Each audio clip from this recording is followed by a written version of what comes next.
Welcome Mm, everybody to another edition of the Locker Room Read. I feel mm. the noise. That's how you get a show started. Clap it up, clap it up, clap it up. That's how you get a show started right there. I love it. I love it. I love it. I love it. I love it. I love it. I love it. I love it. Love it. I know you love it too. I am your Okay. gracious host by the name of Irie here, is joined by the best co-host there is, Sapphire Blue, Ticka, ticka, ticka, ticka. Chris Woo! Murray. Are you up for the downstroke? You might as well pay attention because you can't afford free speech. Boom. Shakalaka. Boom. Shakalaka. How y'all doing, Woo! man? How I'm y'all Woo! doing feeling? okay. Other than I'm doing okay. I'm doing okay. Other than the fact that I have another day of being sleep deprived and all this other stuff, I feel energy. I'm feeling the energy today. Until I have to read my students' papers, but Hey. that's another thing. But I'm feeling the energy. I'm channeling the vibe that I got from the Norfolk State and the Delaware State bands last Yes, talk night. Yes. about it, please. Yes, talk about it. Yeah, it was the classic between Deshaun Jackson and Michael Vick, and for Michael Vick, it was kind of a coming, full circle because I remember the day when Mike Vick was introduced to the Philadelphia media, and there were protest signs outside that said "Hide your beagle, Vixen Eagle," I and all that. remember. And I was there for that. Matter of fact, I was on a radio show in Seattle when that when that happened. Someone called me. I think it was KI Kiss Radio in Seattle. Called me up, and I was on that show. And so it was one of those things where and the thing about it, like I said, I'm gonna talk about this on my show tomorrow about what that moment was all about because I vividly remember that whole day. And then now to see Mike Vick coaching a team against his former teammate Deshaun Jackson, and Deshaun Jackson's doing really well. I You can love see, D-Jack. and you can see bits and pieces from Mike Vick's team. They're a work in progress, and the press. I mean, I wasn't really worried. I mean, Dell State won. Dell State won 27-20. It was a close game, Okay. and so, but to me, the game, like I said, you saw two black men as head coaches, former players who played at a high level, and it's good to see that those young brothers are coming back to HBCUs and giving them the benefit of their experience. And so Amen. I'm happy about that. That was the point out there, and it was just a great time. Seeing a lot of my friends and seeing a lot of the HBCU community, seeing and all the Divine Nine community because last night the Kappas basically did a little step with the Norfolk State women Oh yeah. dancers and whatnot. Yeah, they did their thing. It was really cool, All right. and All right. and so it's really the supporting the culture of HBCUs. Amen to that. Sapphire, were you able to catch that game as well? Absolutely. And primarily because I knew that Christopher was going to be covering it. Look And at I you, mean, Chris. it was Ooh. really, I support Christopher in all things, except that, You called Ravens me thing. Christopher But twice. anyway, Am I going to get a um, beating? Ah, shit, not again. Ah, but no, you ah. know what though? While I did not graduate from an HBCU, I attended an HBCU, one of the two oldest HBCUs in this country, in Cheney University. And I was happy to hear the analysts give that credit, recognize that in the coverage.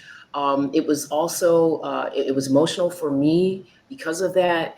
It was emotional for me seeing all of the wonderful colors of people at that stadium. I think they said they had at least 30,000 people attend that game, Although the Amazing. listening attendance was and there were no 47,000. problems. Right, There there was was no peace, love, problems. and Bobby Sherman. I was very, very happy about that.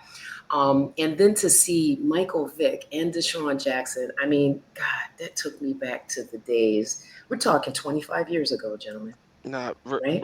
real.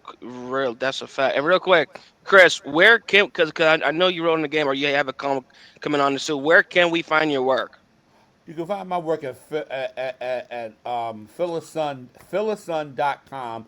I'll be writing that story up later on this weekend and everything because I didn't really because it's been that kind of a whirlwind kind of day and whatnot. So, I Right. say today because I went to bed early this morning and got up Yeah. early this morning. So And make sure you put that on our social, bro. Exactly, Okay. exactly. No, And if on that, you let me have just say this. Let me just uh, say this. OG. In terms of that game, that was a hell of a second half. It Yeah, was. That was that fourth crazy. quarter, that Yeah. fourth quarter was lightning. Yeah. Yeah, that fourth quarter was lightning because, and the thing about it, when Del State's quarterback sat out for a minute, That's right. and then he came back in and they jump started that offense. But then Michael Vick's crew, they show you see flashes Yeah, exactly. of how good that team is going to be in a few years. But he has to get people. But and Vic at the post game press conference, I mean, it was a post game press conference which my tape recorder ran out of juice. And for you young reporters out there, just because your tape recorder runs out of juice, you should always have pad and pen and whatnot. And Mike Vick basically said, "Hey, look, we got to win. We're bits and pieces away from that, but we got to win, and we're paid to win." And so it was just but he reflected on everything about 12 years ago. He just came to Philly, and it was a situation where he almost, like I said, he had done his time in jail and became one of the great redemption stories in the history of sports in the 21st century. He really And did. so and so and I was glad to be a part of that. 30 for 30 on ESPN That's right. talking about that because and talking about those times and when he was in Philadelphia. So it's just one of those things where you have to and it's basically reflect, and on a personal note, it reflects on my career because I saw all these things, and I saw a skeptical Philadelphia sports media, and all Michael Vick and Deshaun Jackson did was just they took it to the stage. To quote Parliament Funkadelic, they took it to the stage and they played well. They did. They did. Now, and you guys see why I thought I was just saying in the best goals there is, right? Right. Enough said. Enough Well, said. there's one other thing to say. Hmm. Otto Coons throws those out routes and down the field better than Dylan Gabriel. Okay? Oh, oh, Oh my, shoot. yeah, Yo, I gotta say, although Otto how do Cruz we missed a get few plays already into too. the show? How? By the He way, from the Ah! OHIO, that's Columbus. Okay? I'm just saying. Look, all I'm right. just saying. Oh Oh man. boy, here we All right.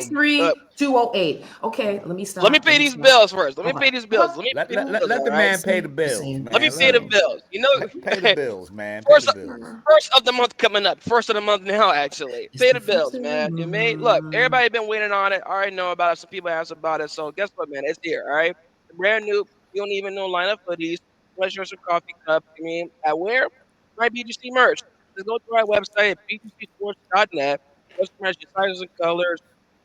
And while you're there, go ahead and order that BGC desk mouse pad, man. That desktop mouse pad. It's nice, I promise. And a lot more. You know why? Because it's my BGC merch, and it's just in time for the holidays. All right? I've talked about it before. Holidays will be right there in the blink of an eye around the corner, man. It's November now. Let's get to it. It's going to be there before you know it. Okay? So just go to bgcsports.net today and thank you for supporting the BGC Sports Network. All right, I folks. hope, I hope, I hope at midnight the people can do that. Hello, Chris. Yeah, I hope so too. You know what? No, as we know, as I mentioned, we do a lot. Primarily our niche is AFC North football, which we're going to get to. But sometimes there's so much going on with outside of that within the world of sports. So I think it's best to do that now. That the World Series, MLB, obviously, at the time of this recording, Game 6 is tonight. And if LA were to win, then they would be playing Toronto in Game 7 Saturday night. So while we understand the time restraint and the schedule and everything, it's not like we're doing live recording there. Maybe one day. But in the meantime, and Chris, I'll go back to you right quick. What has impressed you so far within the Toronto's World Series performance to be up 3-2 right now at the time of this recording on LA? The fact that they've been able to come up with big innings in all the games, the fact that they might be up 2-1, and the way you crush a team in a playoff situation is to come up with a big inning. That's I mean, right. they scored 4 and 5 runs here and there. They've been able to negate Dodgers, the Dodgers' vast relief pitching. I mean, Blake Snell had a tough time in game five. Matter of fact, two of his first three pitches were home runs, and Right. including one by Vlad Guerrero Jr. So you have a situation where, but this series can the pendulum can swing. I think with that 18 inning game was epic, and I'm just upset that, kind of like I did in 1975 at 13, I fell asleep in this situation. I didn't even get the, to see the guy rounding the bases. At least with Carlton Fisk, I saw him rounding the bases, Ah, and I didn't see when he willed the ball out of the park and whatnot. yeah. I didn't see until I saw the replay. I stayed for the replay. Then I Right. fell asleep. But I had my phone. I had my phone with me, in my bed, trying to keep up and at least listen. Then all of a sudden I was out. I was out. But it's an epic. If the Dodgers move it to a a game Hmm. seven, I'm gonna say this was an epic series. But I think Toronto has all the momentum on its side, and I think they can win it. Right on. Sapphire. I mean, it's everything that Chris said. Explosive offense when the opportunity presents itself, and the momentum, and it's a mindset. We always talk about this, right, gentlemen, on the gridiron. Are you going to let your competitor come into your house and dictate their will?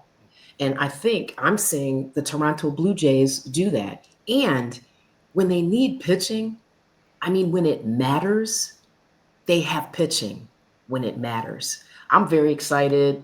I took the Blue Jays. People thought I was crazy, and it wasn't anything more than the mindset. Vlad Jr. I mean, he is singularly focused. Even after they won the pennant, he said, "Yeah, we're not done. We still have four more games to win." Right there told me a lot about the culture of that team and where his head was at as the leader of it. So I'm really excited. This also for me is another moment where, our country, if y'all been keeping up with LSU and their shenanigans, we're now on the precipice of even sports being politicized, right? We got a governor of the state of Louisiana having press conferences fully flanked by his cabinet and intervening. That's the PG version of what I really want to say in terms of who is going to be the replacement head coach of the LSU Tigers. He's summarily gotten the AD fired and even intimated that the President of the United States may be asked to decide who the new head coach of that team is. And And the quote meanwhile, was, "I'm sick and tired of living in a country where failure is rewarded." Because they paid the man what they told him they would pay him. Those were the terms of the agreement. Like, I'm tying this back to the Toronto Blue Jays because, as we know, the president has slapped some tariffs on that country because he didn't like something that they said, Uh, right? And I'll leave this here, and I want to be very careful.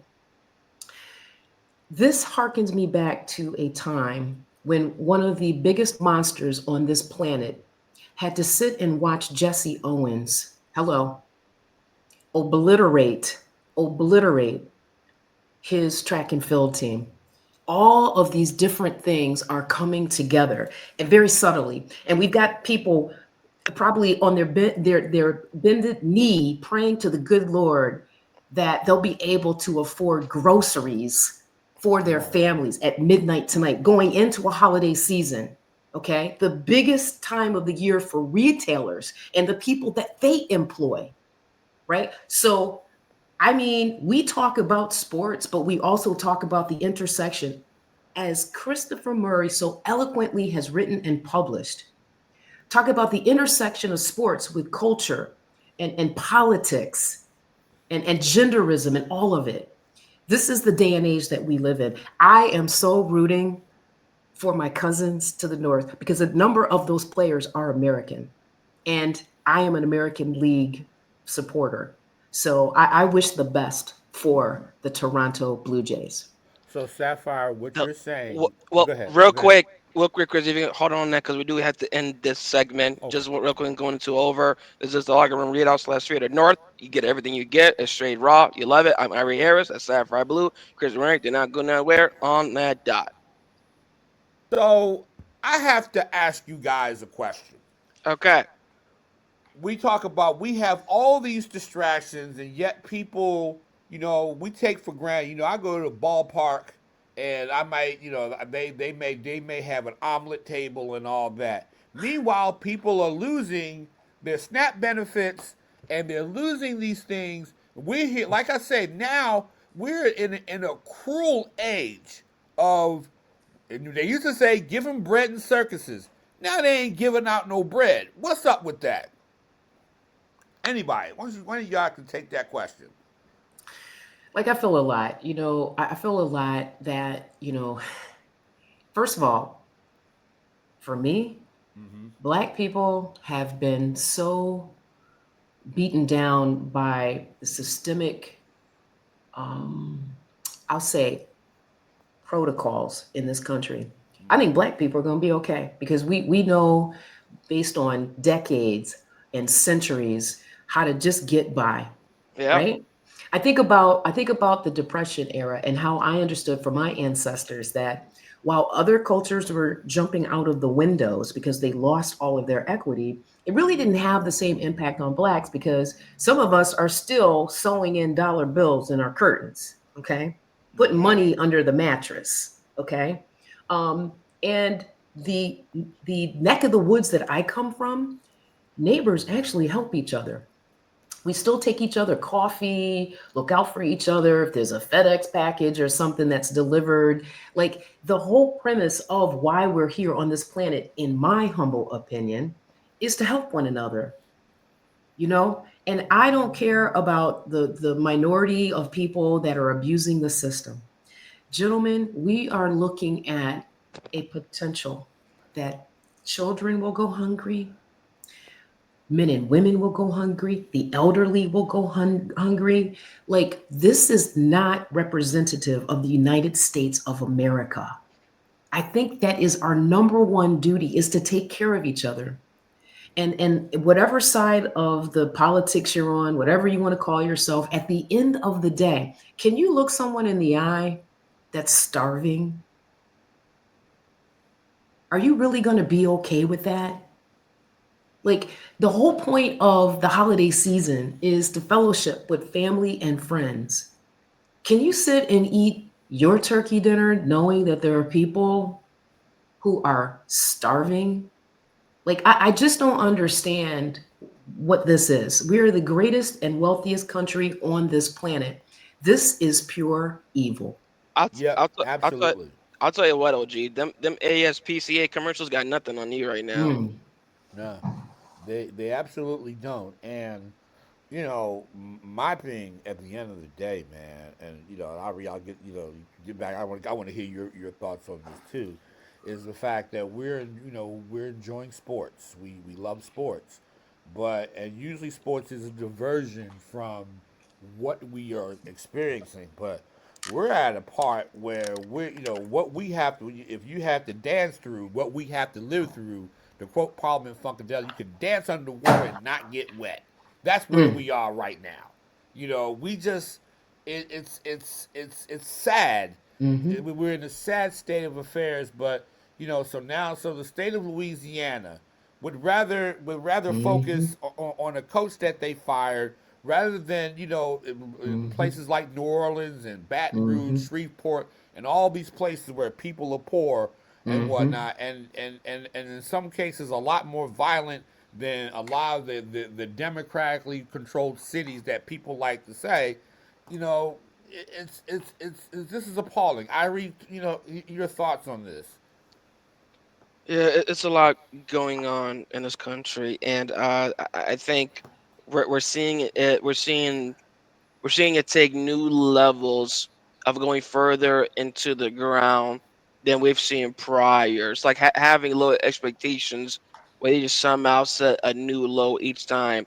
It is ridiculous, and that's why I do understand Sapphire's turn with in terms of connecting that to the World Series and what could happen if a team that's not in America winning, and that kind of being like a slap in the face to those in this country. I totally, yeah, I get that, and yeah, it's really the problem is it further aligns with with the thought of them trying to possibly make this even further of a dictatorship.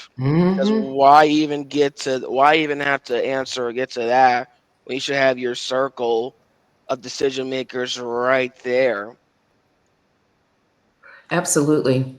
Wow. Absolutely. You would want to think that the people that you vote into office are going to be focused on the things that really matter in life. And that's not what we're seeing right now, and it's so unfortunate. So, we unless something significantly changes, we can expect to go even farther down this path of darkness in this country. So, Uh, Well, I don't know. That's true. A matter of fact, if we had, I would say, coup up slipping into darkness by war, because that's where mm, we are. We yeah. are basically slipping into darkness, and we are in a situation where like I said, and it's hard. Well, even though I always feel good about Baltimore victories and whatnot, it's kind of hard to think about this when people are going to be starving tomorrow. We will have homecoming here at Bowie and at the mm, University of Maryland and all other places, yeah. and that thought, you know, a lot of places where black students, where yeah, I chose the PWI and the HBCU because those are situations where black students are, and they're trying to find their way through everything, Hmm. and yet, I mean, it's good to have homecoming as a diversion because let's face it, we can't feel bad all the time. We got to have something like last Absolutely. night to lift our spirits, but Hmm. at the same time, we had to be mindful of the fact that this is where we are in this country. We are in this state of affairs. I'm glad you mentioned that. You brought me back to that because also earlier in the week, or was it last weekend, you brought to my attention what happened on the campus of Lincoln, I think during their homecoming, Right, right? Like there's a full on assault of HBCUs going on in this country. Nobody wants to talk about it. right. So, and it was so nice to see, like I said, the people come together, different sides. I mean, yeah, there were 19 penalties on the field, but other than that, in the stands, you saw everyone doing a wave. I mean, there was just such a sense of togetherness and It Mm-hmm. was. celebration. And this is definitely a time that we need that. And I'm going to close my comments about this by saying this. There are some elections on Tuesdays, depending on where you live. Right. There are some state and local elections happening. You want to really make a statement that you are fed up and enough is enough, go vote, because that is the one thing that will bring these politicians to heel. Yep. Go vote. Mm-hmm. Right, Absolutely. right on, and I will close it just in saying, going back to HBCU football. I am very happy. It's wonderful to see uh, games taking two HBCUs, making it a nationally televised game and hyping it up. And I'm glad to see what my Vic and Deshaun Jackson are doing, what DJ and them is doing. However, I will say the swag bias person in me is hoping that we get to see more schools from the swag on national television. It always seems that they seem to go to the schools in the MEAC or a Morehouse or a Spelman. They don't really go to too many schools in the swag. It was only Deion Sanders and Jackson State for the most part that was bringing out a bit, but they left and seen the kind of thing move away from that. So that's all that I hope for.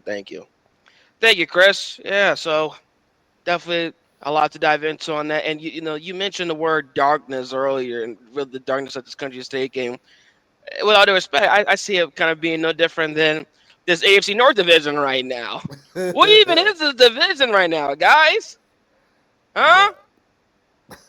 Well, well, all I know is that the Ravens got their third win of the year and they beat Miami, and Yay! they are a game and a half out of first place.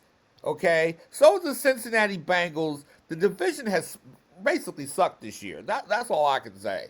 But at least it'll be a race, and that That Pittsburgh is not going to run away with it, and Pittsburgh has its problems as well as the rest of the division, and they couldn't stop. They couldn't stop Jordan Love in the second half last week.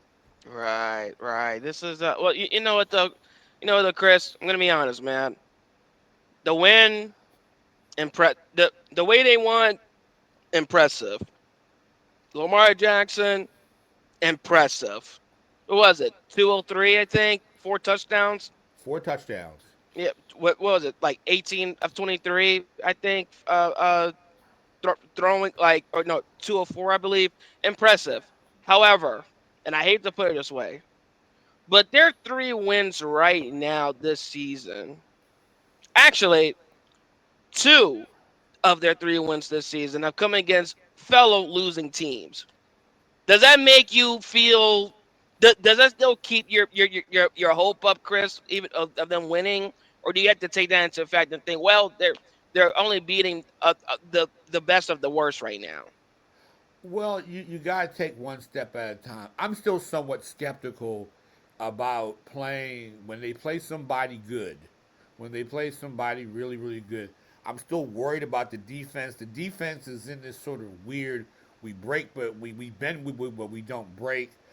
I saw some missed tackles in the game yesterday by a lot of people who you'd be surprised that were missing tackles. I'm not there. I'm not convinced that they're there yet because I want to see them. They got to play Green Bay late in the season, and They of do. course they have to play the division as well. And anything can happen. They got 2 games left with Pittsburgh, 2 with Cincinnati, 1 with Cleveland, and they play other teams with losing records. But there's some things that I do see. I'm still not convinced that this offensive line is that good because they would have. I would have. I like to see more Derrick Henry, Okay. and a lot of teams are going to basically try to gear up for Derrick Henry, and then maybe pin their ears back to go after Lamar. But Lamar looks sharp. I will say that, but I'm still skeptical that they can pull it off. Okay. All right. Uh, man, Sapphire, we'll be back in this. Sapphire, yes, thoughts. I mean, I'll give Chris his flowers. He's deserved it. It's been a very painful Oh, 2025 26 starting over a season for new leaf. I Chris. love Give him his it. Yay, flowers, okay? Um, yeah, I mean, Christopher. we all know the Ravens didn't play an NFL team last night, so they should have won that game. Oh man! Ooh, ooh! I'm up against the ropes. Ah, Oh, that hurts. Body shot. ah, ah. My neck, my back, my neck and Oh, my back. But I Ow, will it say, hurt. what I will say, I Ow. liked in their scrimmage last night, was that he was able to spread the ball around. I yeah. like that. I like Lively. I like and listen, Christopher, Alohi Gilliam moving over to safety. Do you feel like the Ravens are gonna predominantly play Hamilton at that big nickel position? I think they're gonna move Hamilton. Where I mean, Hamilton had a couple of sacks, at least one sack, and he had a couple of tackles for loss. Hamilton is. I'm gonna tell you, he's a bad man. He's He could. beast. I mean, he can play safety. He can play linebacker. He can play at the corner. He can be a shutdown corner if he wanted to. Even more so than Palomalu. And Palomalu was Ooh, fat. ooh, now you're talking crazy. Yeah, Wow. You're Okay. but talking crazy right That's now. that's how no, we. no, and I'm gonna tell you because I never saw Palomalu ever really cover somebody 1-on-1 like a big. I mean, he may cover a tight end, but Hamilton has the ability to cover a fleet wide receiver, 1-on-1. So that's the thing that I'm impressed by, and Okay. so that's a part of his game, but. I still think that they need to make a move at the trade deadline. I don't know who they would get, but they need to make some type. They still got. I still don't trust that defense. I don't. Mm, I don't Me trust the neither. defense. Me neither. Me neither. Now look, it's so funny with the trade deadline. We do got a lot to get into that, and a lot more within the next 7 minutes. We're coming down the road with only a couple of minutes left. But I will just ask this real quick, maybe just get it out the way. So you mentioned the defense needing to add, subtract ahead of the trade deadline. Sapphire, Do you feel that same way, or is there needed elsewhere within Baltimore of needed adding or subtracting by the deadline?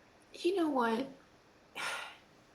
Christopher? What would Jerome Ford look like as a backup in Baltimore? Jerome Ford, running back. Mm-hmm. Because the Straight Browns swing aren't. passes, Yes. straight bubble screens. Yep. Hmm. Period. Well, I'm gonna say this: how would Miles Garrett look along Yeah. the bar? Because Miles Garrett is not happy. Is not happy. Mm-mm.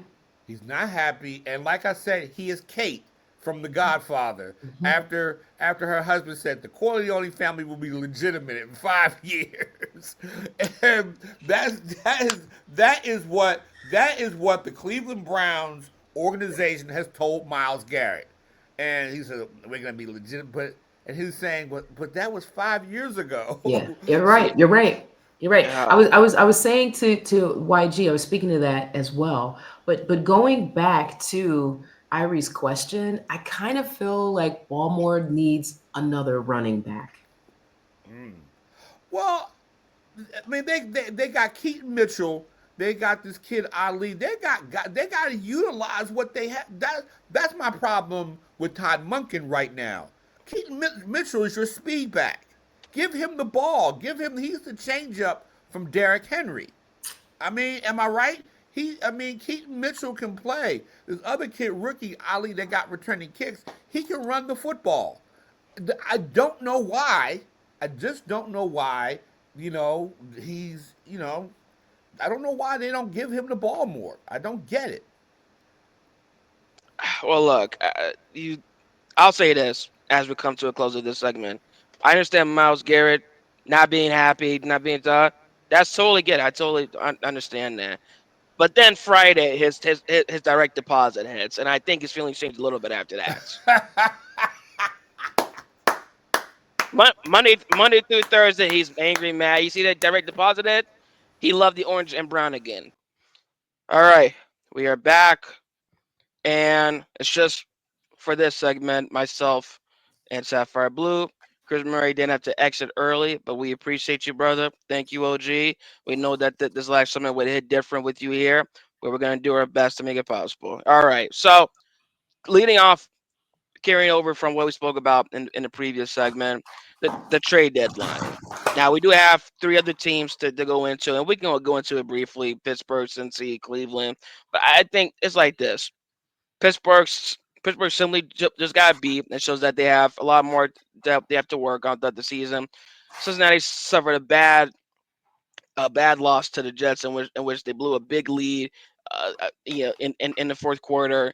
And Cleveland was off this week. However, they did lose to New England on Sunday, in which Miles Garrett had 5 sacks. So obviously, we see what it is for those other teams, and we still get to all that. However, I do just want to mention that to say, Sapphire, the trade deadline is coming up Tuesday. Which of these teams in the AFC North needs to make the most moves by that deadline, in your eyes? Okay. Yeah, it just in my eyes, I'll go back to what I asked Christopher about, because at the end of the day, yes, they have a Mitchell. He's 2 inches shorter, and if I'm remembering correctly, at least 15 pounds lighter than Jerome Ford, right? And in the AFC North, I will just always live and die by the fact of how physical we are, right? I mean, look at the Browns with Quinshon Judkins. We've been talking about, as successful as he has appeared to be, the way that he plays, the power driven type of game that he has landed him injured now, right? Um, Whether it's him or the attention that he is drawing from the defenses that the Browns face. I don't even know what the most recent update is in terms of his ability to play. So going back to the trade deadline, I definitely see it, with all due respect to King Henry. That is an Achilles heel, if you will, for the Baltimore Ravens. You don't want to just throw Lamar Jackson, back into the crapper, with having to rely on his ability to escape and run and take hits. Okay, you don't want to have to rely on that.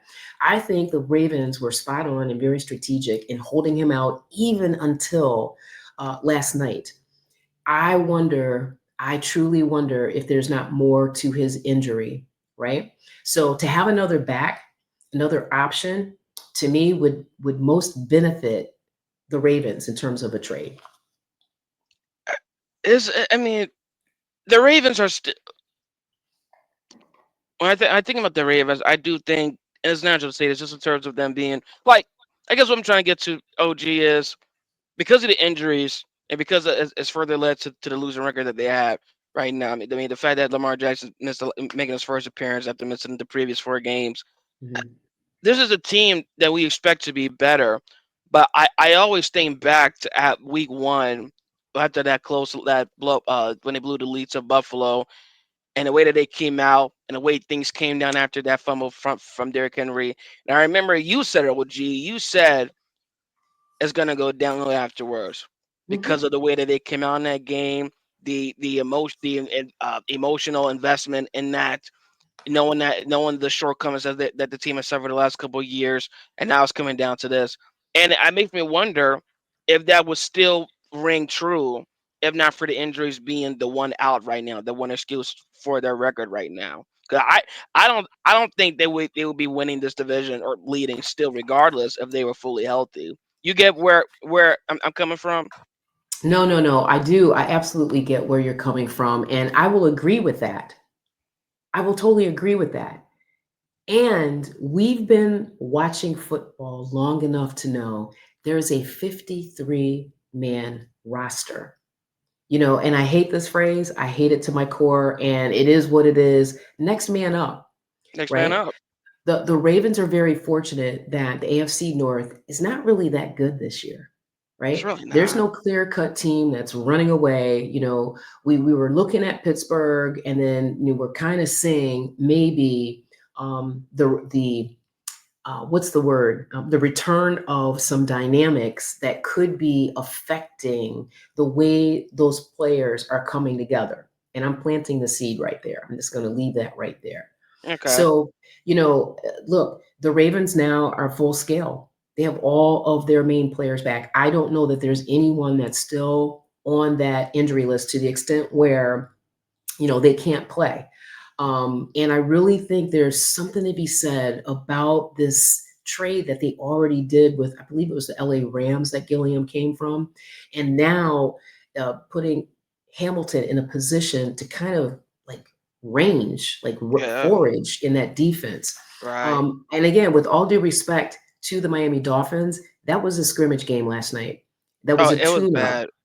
right? You, I really think it's going to be interesting to see how the Ravens perform for the rest of the season. I think there's some real expectations. dude, let me tell you something, right? After a couple weeks back, when the Browns killed Miami, pretty much the same score as it was versus Baltimore, just Cleveland had 3 more points to their name.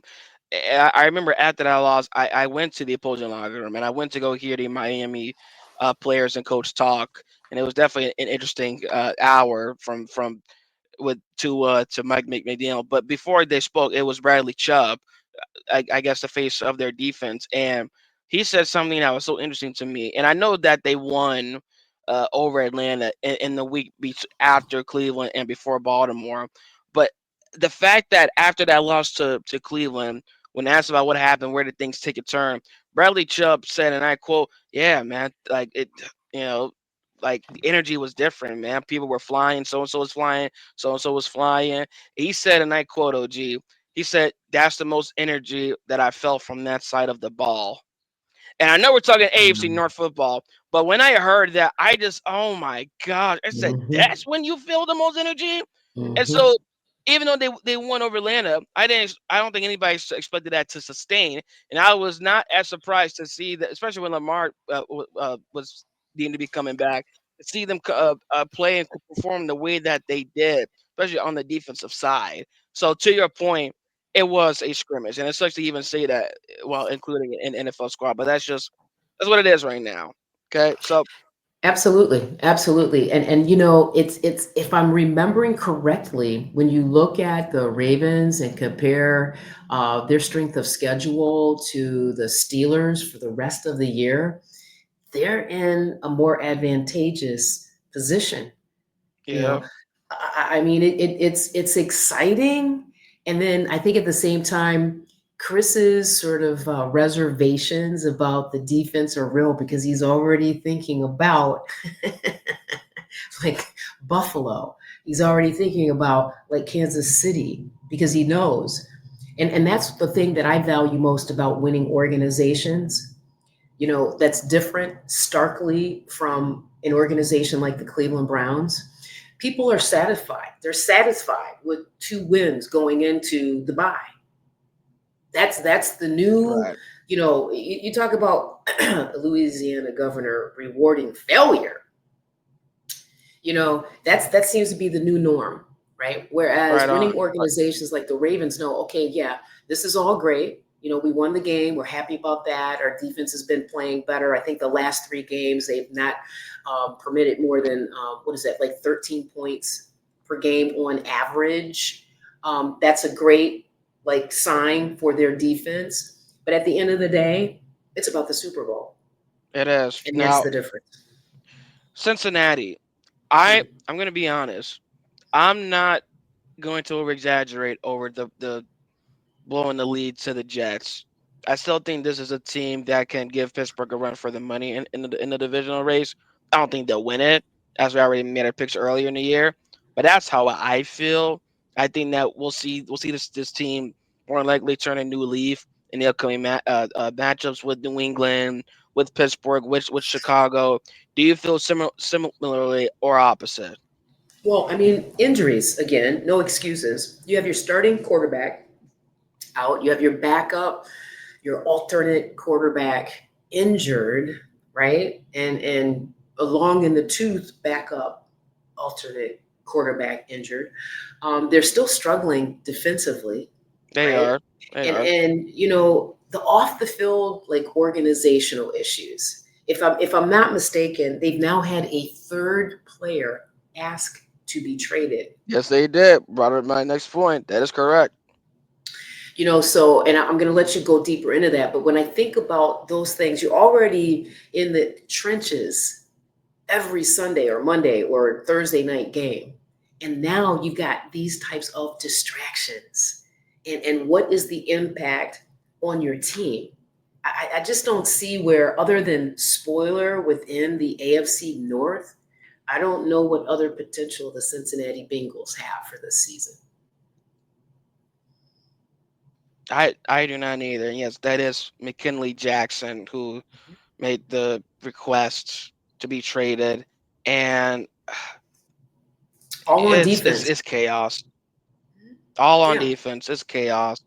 And you think back to Chris when he would say they're notorious for being cheap when it comes to paying, especially on the defensive side. So I think that's showing up like more and more than we would have seen in prior years. absolutely. And they really, at the end of the day, we talk about the Browns offensive line, specifically the interior. They just don't seem to be able to keep their quarterbacks protected. No, they don't. They don't. Yeah. So that's that. Now, do we want to touch? I know we're gonna get to Cleveland with a few minutes left, but do we want to speak on Pittsburgh? Anything you have to I mean, say? sure. What do you want to speak on? Uh, they lost. That's what it is. But I'm not getting over it. Here it's the little things. When I watch the game, I'm always looking at things from a different perspective as a fan. You and Chris are the professionals, right? You're the sports reporters and journalists. You are in the locker room. You're asking the coaches and the players questions. And I love that because it helps keep me balanced, right? And when I think about Pittsburgh, and I think about the potential they still have. There's this thing, like in that last, what was it, the game before last, when the offensive lineman got so excited, he kind of like jumped on Aaron Rodgers to, hug him up, show him love. And we saw the reaction from Aaron Rodgers, right? When I think about any team, and I think about the individuals on that team, I think about the need for there to be some simpatico, right? listen, hey, you overstepped. Hey, don't remember I'm 40 plus years old. You can't. But his outward displays of discontent with players or coaches going back last year, when he was at the Jets with Salah, it just makes me wonder if he's there, but not there. If he's there, but like, has his own bubble, kind of like, hey, don't approach me. I'm Right. this. I mean, he's already talking about retiring as a Yeah, he is. Packer. Like, these are the little things. Going back to Cincinnati, multiple players asking to be traded. These are the little things that I wonder when they set up in his teammates' minds. And then when they're out there on the field, are they really focused on their assignment? Or they're Right. like, yeah, man, Yeah. this guy. Uh, you got other things going on. That is correct. We got around a minute and a half of this segment. So just real quick on Cleveland. I think this is a team that has a lot going on right now, going to the bye week. Obviously, I do find it interesting as to there not being a set. You know what? I'm gonna just put it like this, OG. And this is crazy. I kid you not. This popped up on my social media feed last night. Back in 2002, when the Jets were 2-5, Herm Edwards had his. You play to win the game. Really defending his team and asking of like, how do you keep your team motivated when you're losing like that? And see that passion and see that kind of throws some leadership from him. It was then spark them, and then they go into the playoffs and then get to the divisional round. I would love to see that from Kevin Stefanski right now. Mm. I would, but it seems that those are more so going to be the political answers, you know, I mean, media trained. thank you so much. For me, before we go, I just want to say this reminds me of the Browns Jets games going back to the 70s where it didn't matter. It didn't matter for either team. They just were playing. And it's just so sad. God bless Browns Nation. Just God bless us all. Listen, folks, thank you for listening to another edition of the Locker Room Readout. Be kind to each other. Go vote on Tuesday.